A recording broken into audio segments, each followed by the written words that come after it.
name is Maria, and I'm from Earth Angel of Christ. This is Barry. He's from Way of the Christ.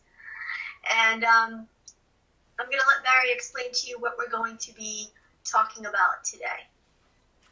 The whole purpose of this series of videos that Maria and I decided to make was really about to elaborate on the way of the Christ. And when I'm saying Christ, we're not talking specifically about the religion or even the being Jesus, although Jesus was a very important being. But we're using Christ in the universal sense of a human being who is fully awakened and realized their absolute true nature and lived it, demonstrated as the being Jesus did. Many others have done that, like Krishna and Buddha, all to varying degrees and different flavors of what that is. So we thought today we'd start out with really the big picture of who we are, why we're here, what this is all about, and give us a framework so that when we go from here, we have it in the biggest context possible. So I think the biggest framework always has to begin with, what is God? What is this whole thing that's going on here? And every spiritual path, every religion has the same central focus, and that is that there is some eternal, infinite, all-loving, all-wise, totally creative being that is the source and the creator and the fabric, the essence of everything. God is all that is. God is one. God is all that is. We are but aspects of that. And I think the place to start to understand that is really simply to understand what God is. And I'll take you on a little journey that helped me really, in a very simple way, get clear with how this started. And if we can begin with the idea that there had to be a beginning. There had to be a point where even God began, where everything was. We know there's a beginning to the universe, we call it the Big Bang, where out of nothing came everything. Well, there had to be a point where God began. The fact is, God didn't begin. God always was. But what happened was that God realized that God was. Think about it. If you were God and you were all that is, and there was nothing but you, there would be nothing but you. There would be nothing to reference off of. There would be no other, no something out there that you would see other than you. There would just be you. So the first thing that happened was God realized, oh, I am. There is something here. I exist. And that is the first awakening that happens to God and to every one of us, that we exist. When you think about the Bible, when Moses asked God, Moses asked God who he was, God said, I am that I am. If you look at the Eastern tradition, what is the realization of God that many great Hindu saints, Buddhist teachers and things have said is Tat Svam Ami, I am that. I am that. So that's how it all begins, and that is the question, why are we here? What's this? Who am I? Who am I is I am. At the ultimate state, God is, we are, I am. Now, if you're God and you realize that you are, what's the next question you have? What am I? Right? If you know that I am, well, what's that mean? Okay? And so creation, the idea for creation was born from that second simple question. What am I? So how would God discover its nature? It would begin to explore itself. How would it explore itself? it would need some way to experience itself.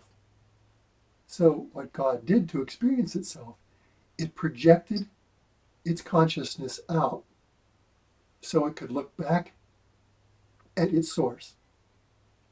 Duality, self and other, relationship, the cosmic masculine, the cosmic feminine. The cosmic feminine being the mirror of the cosmic masculine, which is the source or the creative impulse, the dream.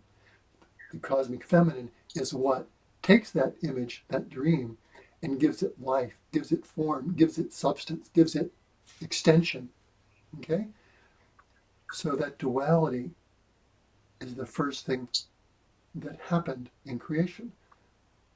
Cosmic masculine, cosmic feminine. The yin, the yang, the cosmic light, the cosmic dark. Okay? So now God had a mirror in which to play to see itself. And it began to dream ideas. It began to, like we do, we daydream, right? God started to daydream of possibilities, exploring ideas. And this mirror, this cosmic feminine, gave those ideas reflection or extension, like looking in a mirror. Okay? And that was how God began to explore itself. And if you look at Hinduism as a really, I love the image of Brahman or Vishnu sitting on their dais, dreaming creation into existence, dreaming worlds, dreaming universes. And that is truly what God is. God is simply this infinite creative beingness whose mind, and I'm using mind in the absolute sense like the Buddhists do, mind is the infinite mind, capital M-I-N-D, that everything is. Everything is God's dream, is God's mental projection, a holographic projection of a dream, of an image. And now it's really interesting. I just looked at one of my emails, and it was talking about the holographic universe. And now physicists are now thinking, well, there really isn't any physical universe out there. It's a hologram. It's a virtual image. And that's the absolute truth. That's what the Vedas talked about, the great sacred Hindu scripture. The idea of Maya. Maya is the great deceiver, the great image creator. Well, yeah, Maya is the cosmic feminine who's taking these dreams and making these dreams real for us. But it's all a dream. It's all a hologram. It's all holograms within holograms within holograms. We're all existing in our own little holographic bubble with our own little world, our own little dream. And we're all dreams within dreams within dreams. So God began to dream. The I am, saying, what am I? Started to explore its nature and dream these dreams. It dreamed dimensions. What are dimensions? Dimensions are just different rooms in this great infinite creation, whole stages of infinity upon which certain frequencies of experience can happen, like colors in the rainbow. 7 colors in the rainbow was all these different dimensions or different rainbow spectra of where different realities were unfolding. So God played, and he started to create all these different dimensions and all these different creations within these dimensions. Again, universes, galaxies, solar systems, planets, all these life forms. And then God said to itself, wow, I'm really learning about myself, but geez, how could I even learn more about myself? And God got the idea of projecting itself into its creation.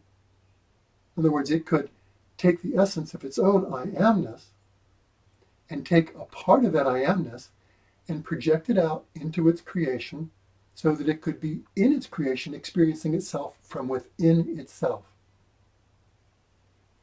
And that's what we are as souls.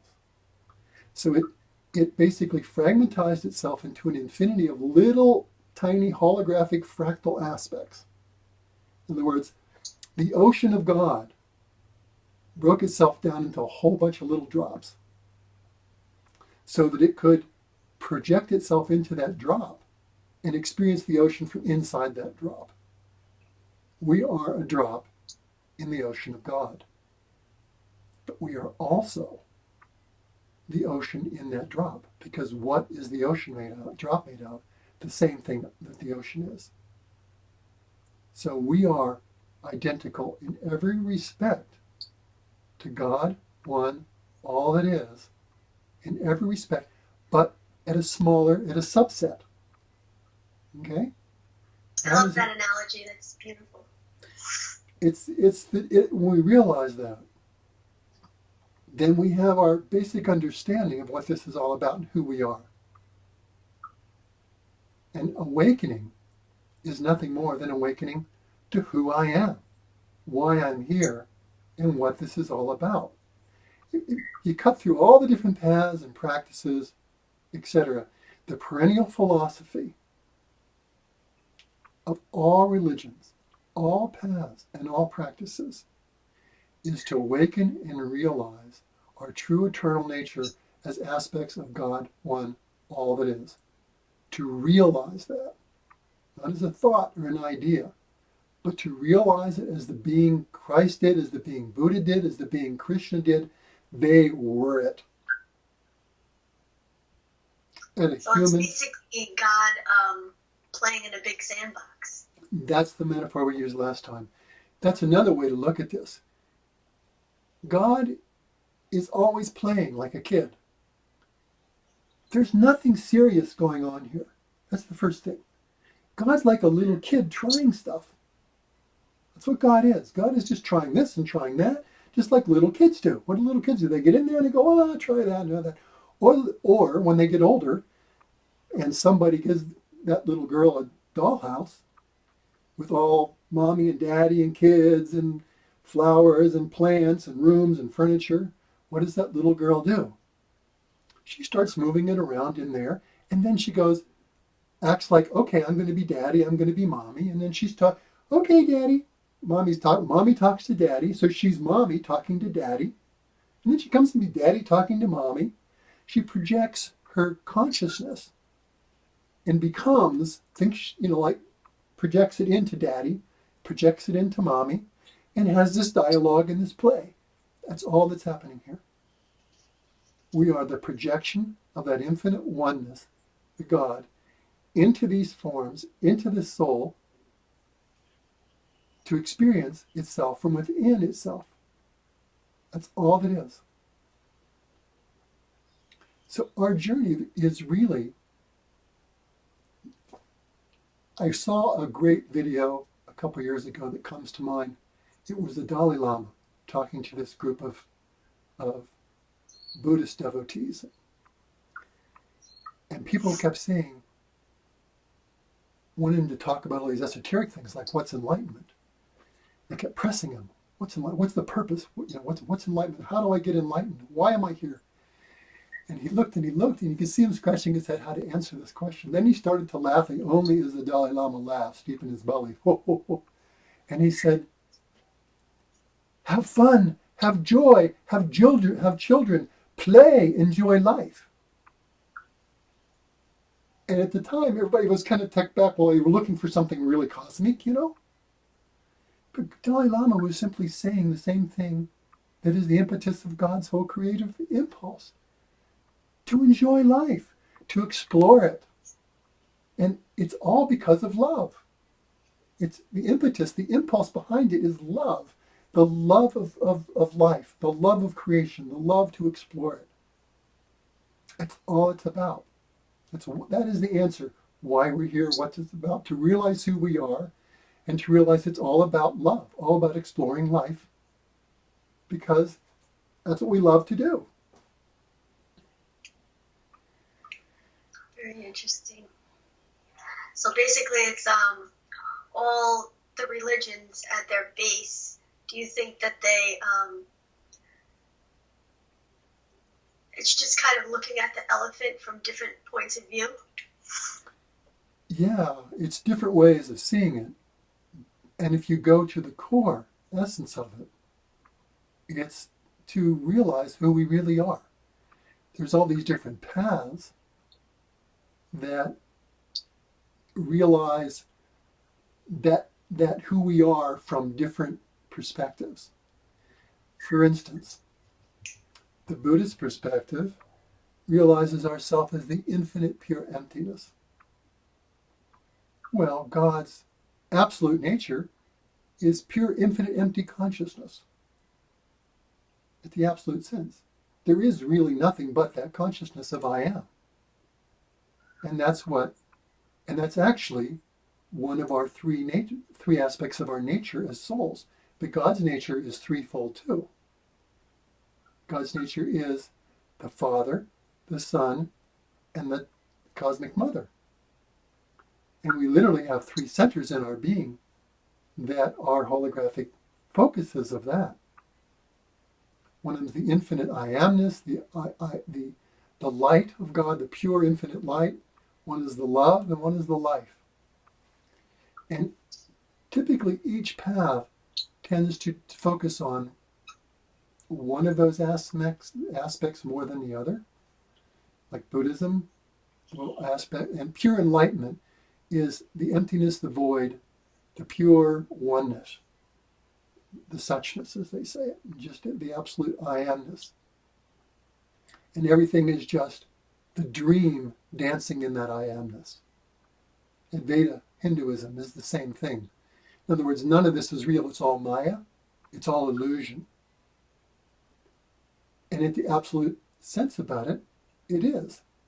It is. But there is no thing. There is nothing. There is only this dream. It's all dream. It's all dreams within dreams within dreams. But also to say it's an illusion is also not absolutely true too.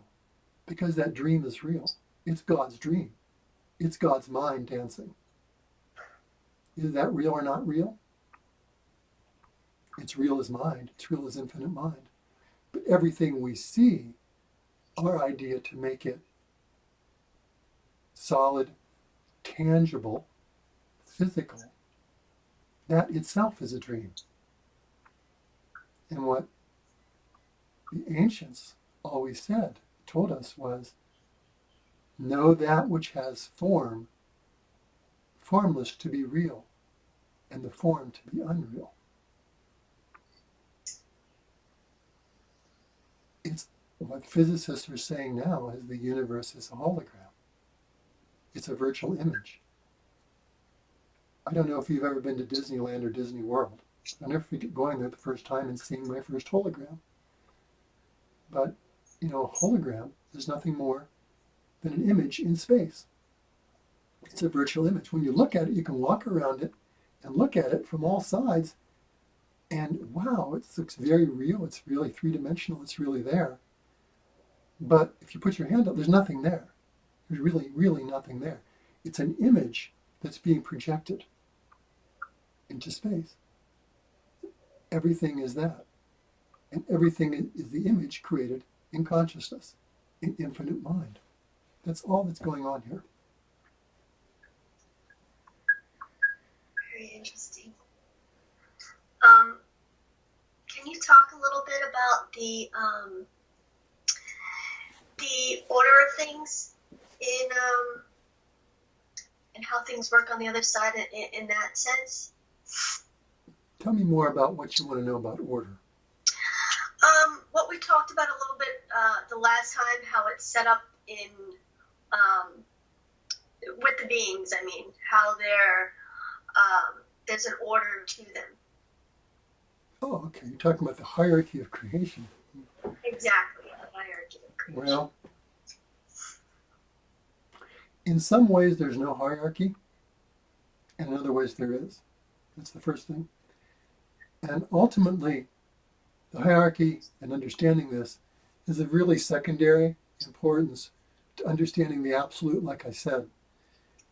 Because no matter where you are, whether you're a human soul, whether you're an angelic being, whether you are a being who embodies a planet, a planetary logos like Gaia, a being that embodies a solar system, or a galaxy, or a universe,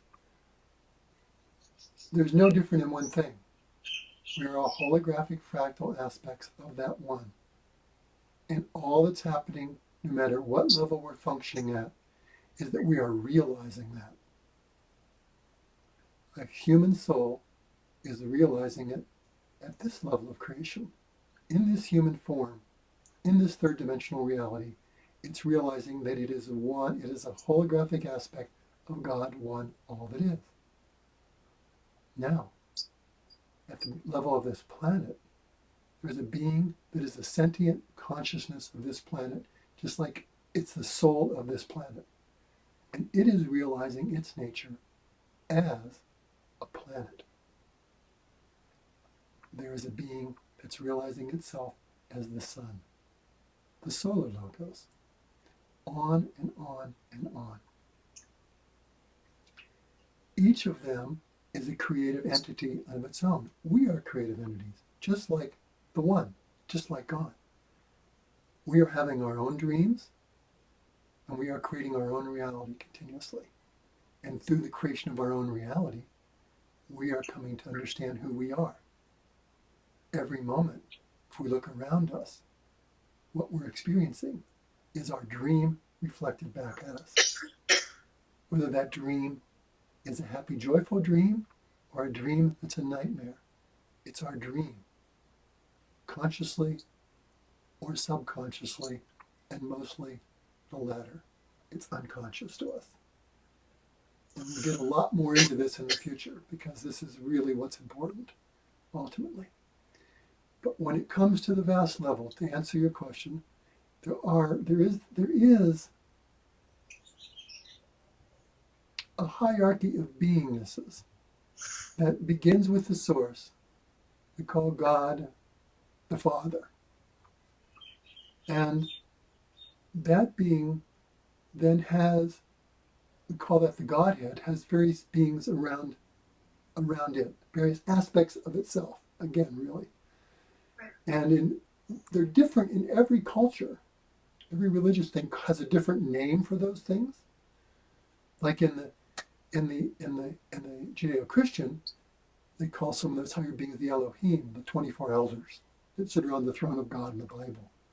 Creator, who are the beings who begin to take the thought forms, the great mind forms of God, and bring them out into all these manifested universes. Because the Godhead is not a manifested universe. It's not a place within which beings are projected into. It's simply the Godhead itself.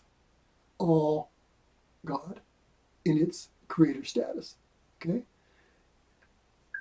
And then the second aspect of divinity, which we talked about, there's a triune nature of divinity. If you look at Hinduism, or you look at Judeo-Christian, Islamic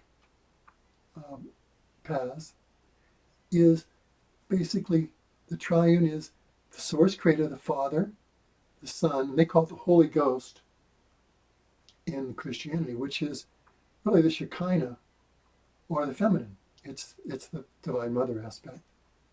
In Hinduism, it's Brahma, Vishnu, and Shiva, the same thing. So the son or son-daughter aspect, I think you have to say son-daughter, because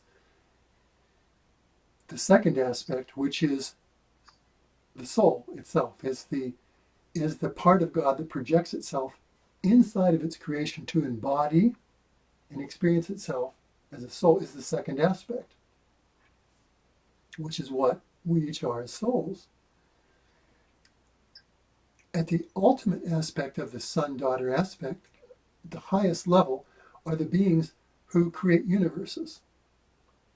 And one of the ways they're called is paradise sons, creator gods. And in this local universe, that being is called Michael, not Archangel Michael, but creator god Michael, paradise son Michael. And that being then has other beings that are part of him. It's all structured sort of like a hierarchy, like you would in a big company or something like that, or any big organization. But each of them is a whole in itself. Each of them is completely unified, one, creative, but also part of this larger oneness. Again, it's the idea of a fractal. And I hope everybody understands what a fractal is, but a fractal is simply a holographic pattern that is repeated within itself. If you look at a fractal, what you see is you see one pattern, but if you look deeper, you see that same pattern repeated again, deeper and deeper and deeper and deeper into that creation. Kind of like the pattern of the universe being kind of the workings in our own human body. Exactly. Whatever you look at, it's like if you look at the pattern of a universe, then you look at super galaxies and galaxies, it's all the same repeated pattern down to this human form, down to what's within us, to cells, atoms, molecules, down to the subatomic structure. It's one. I could talk on that for great length. For the sake, it's all about geometry, but it's another subject entirely. So these creative beings, we're all creative beings existing as creative entities at these various subsets. And I don't know what more I would want to say about that now. I guess I'd turn it back to you if you have other questions.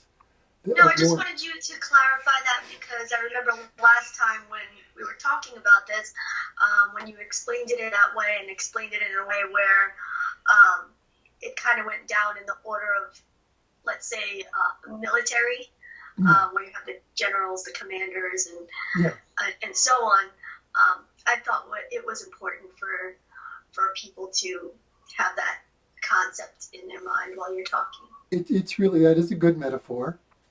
It's like the creator of this local universe then has other entities, other ensouled beings that are ensouling galactic clusters and galaxies.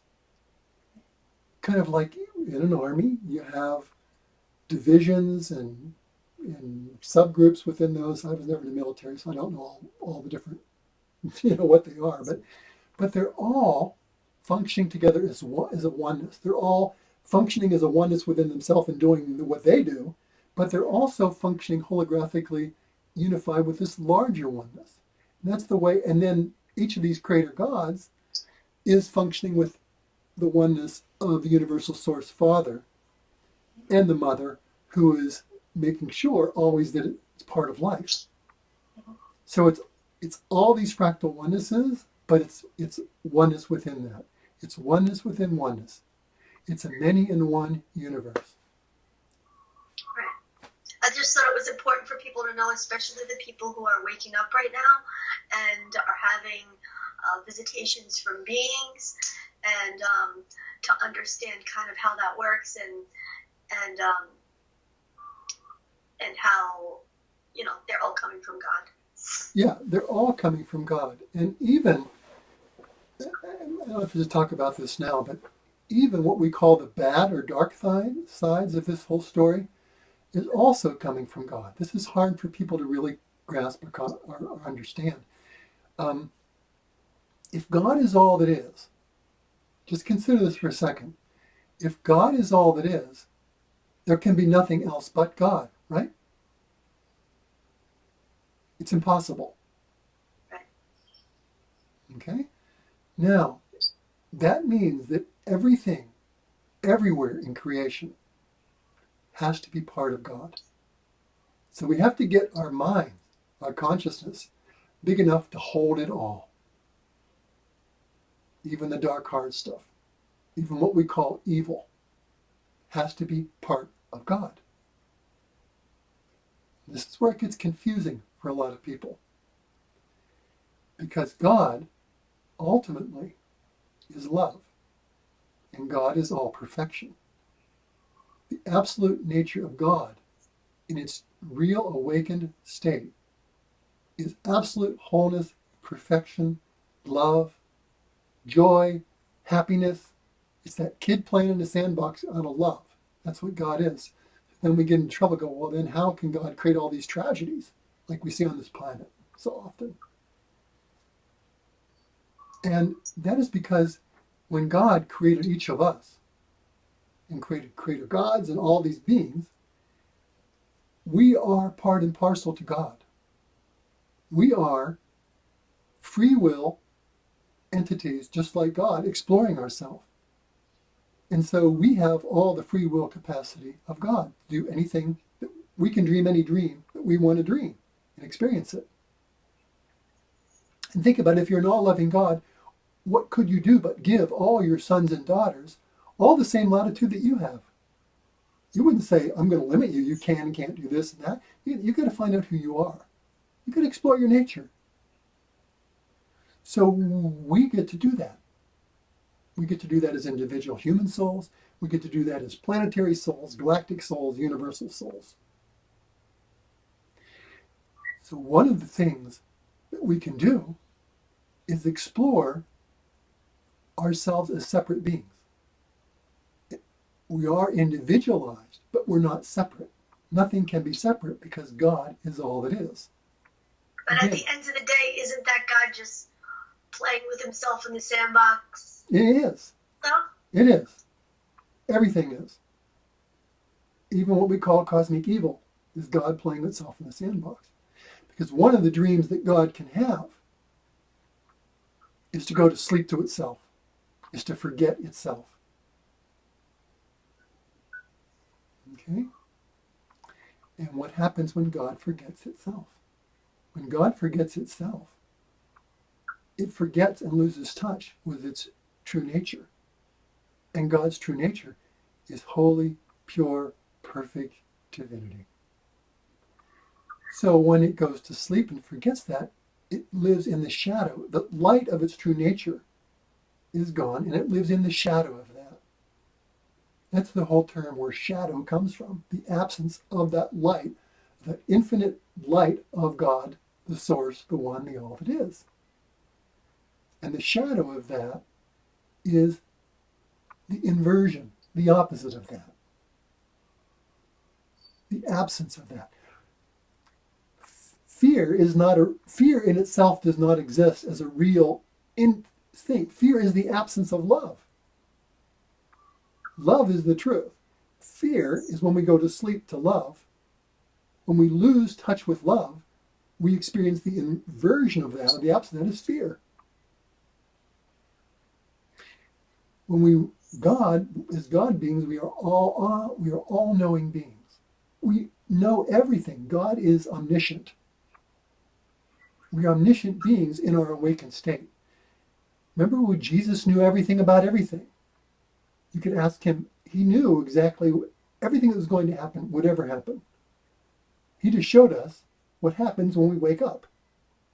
All the great ones showed us what happens when we wake up to who we are. Well, when we go to sleep, all of a sudden we're in this fog of unknowing. We're in this cosmic sleep and doubt. Loss of consciousness, unconsciousness, from full consciousness to unconsciousness. So everything that we experience that seems to be the opposite of God's true nature is really God's true nature being forgotten, being somehow separated from, which in itself is impossible, because you can't have separation if there's only oneness. If there's only one thing, how can you separate from that one thing? You can only create the dream, the illusion in your mind that you are separate. So even all these separate things, even all these tragedies we see of people acting, of souls forgetting, and acting out of lovelessness and fear, that in itself has no ultimate truth or reality or power. It's a dream. But because we are fractals of God, we get to dream those dreams and experience those dreams. So this planet, when everybody's saying, we're going to go here, and we're going to have this dream of separation on Earth. We're going to go to a bunch of souls, and we're going to go, okay, we're all separate. We're all going to forget who we are. We're all going to stumble around the dark with blindfolds on and forget that we're God. We're parts of God.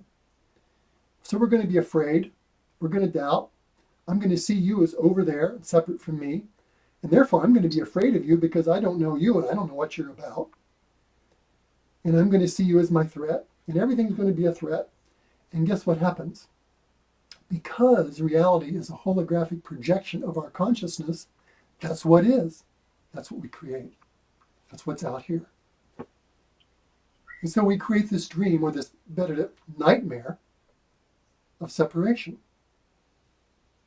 But it ultimately has no truth, no power, or no reality. It's a dream. It's an illusion. All the great ones did was show us what the truth is. That's all they did. Waking up is no great draconian supernatural phenomena. It's simply awakening from a dream. That's all it is. Or a nightmare. It's more of a night. It's absolutely much more of a nightmare at this level. So even the things that we perceive as bad, through the hand of God, can always be used for our own best interest. They have to be. Yes, is that true? Yes, they have to be.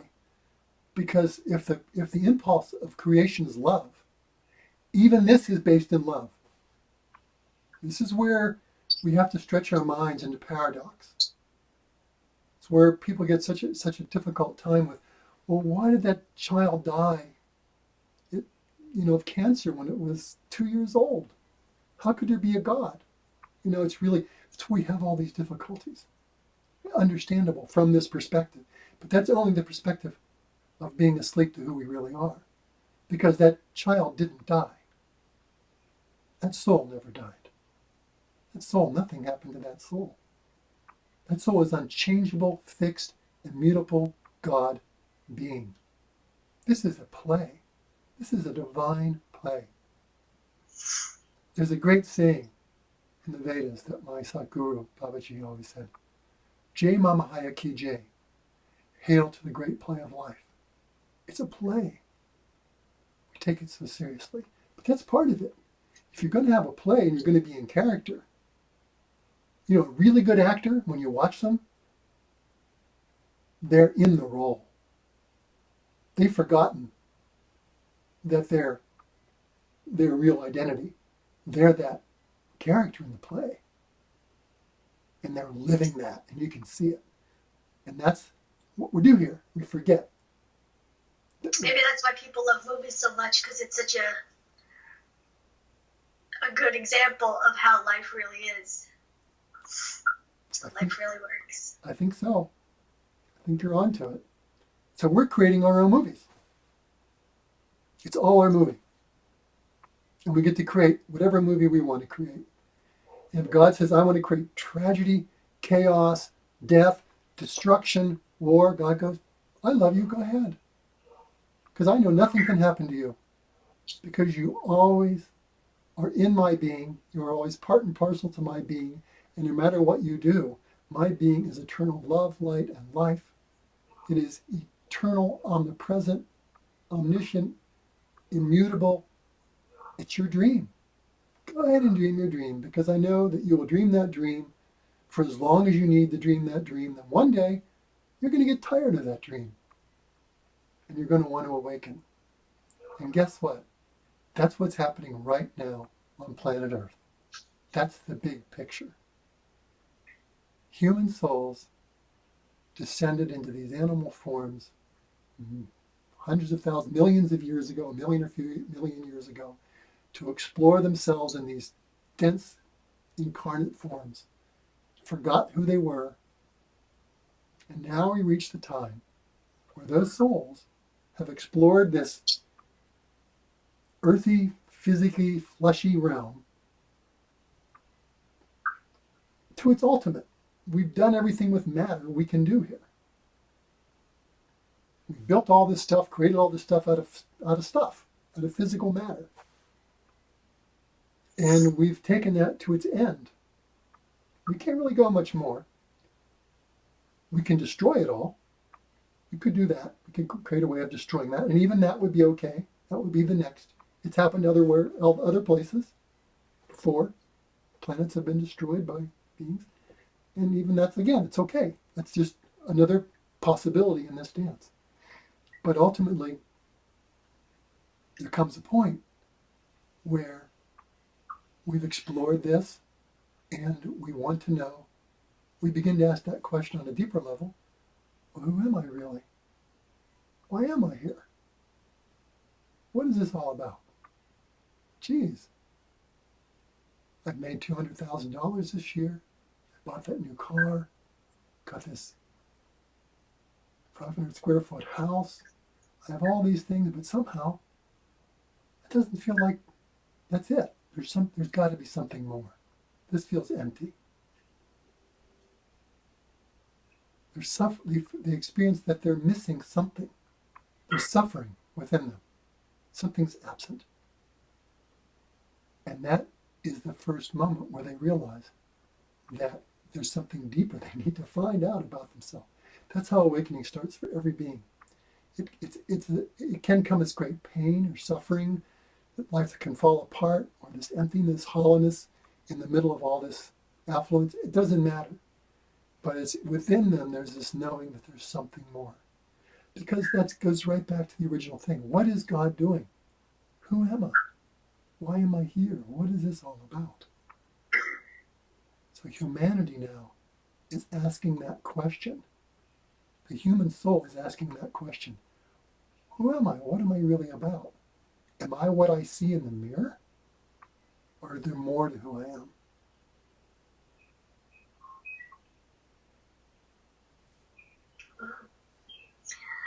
So, what is your take on how or why there are so many people, more people, waking up at this time? Because it's time. In the great play of life, it's time. Life is cycles within cycles within cycles. The moon cycles around the earth goes around the sun goes around the galaxy goes around the supergalaxy, the supergalaxies all go around the universal center. It's all seasons of God exploring itself and becoming. And we've come to a cycle after 4.6 billion years of this planet being a planet, of creating all these species that evolve from a single-celled organism up through more and more complex organisms until it created an organism called Homo sapiens sapiens, the wise ape, in which a soul, a holographic fractal of God, the total spark of God in its totality, could come into that form, this human form, and unfold itself and realize itself while being in a human form. It took billions of years of evolution to bring it to this point. The human being, if you look at these 4.6 billion years, human beings have been here a blink of an eye. Just a blink of an eye, we've been here as human souls. Within that blink of an eye, now it's time for God to wake up within the human soul, within these human forms, and realize what it is. It's time. After 4.6 billion years, a million years of us, of the species being here, now God can begin to turn within itself, realize what's really in there, discover it, realize it, experience it, and express it, and walk as that. And that's why we wrote the title for our third book is, We Are the Awakening Christ. We are the second coming. Whether you call it the Christ, the Atman, or whatever, it's time now for humanity as a whole to wake up and realize that it is a drop in the ocean of God, and the ocean of God in the drop of our being. And that's what's going on, and that's what you're going to be witnessing more and more with every passing day. And maybe that's a good place to end, unless you have another question. No. No, I was just going to ask you actually if you could tell us a little bit more about your trilogy of books and perhaps the book that you are writing right now. Okay. So Sure. people have something to look forward to Sure. and all that. Well, my partner, wife, twin flame Karen Anderson, who isn't here today but will be here in future videos, came into this last lifetime to be some of the first wave of beings who would be the human caterpillars that would wake up and realize they're multidimensional divine butterflies, just as we all are doing. Our whole life has been about that. 40 years ago, we woke up to who we were. And our whole job is to be here to help other beings, to catalyze and assist other beings to wake up to who and what they really are. Our whole life has been that journey. That journey, the realizations, the work we've done with people, has been encapsulated in 3 books called The Birthing, The Luminous Self Trilogy. If you want to know more about us, our website is illuminousself.com. We have actually 2 websites, one that's more specifically for those who are on the Christ path. It's called A Way of the Christ with hyphens between the words away-of-Christ.net. And our whole life is about that. That's what we're here about. We're available. If you feel resonant, contact us. And our whole job is to help other people realize who they are.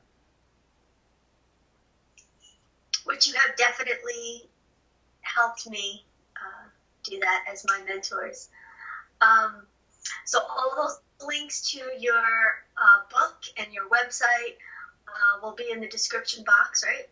Yes. And yeah, I think this is a great place to start, and I really look forward to talking about many other topics. This is very, very good. Thank you, Maria, and much joy and love to all those awakening souls out there who are awakening at this time. May this planet realize its next step is heaven on earth. Thank you. Thank you.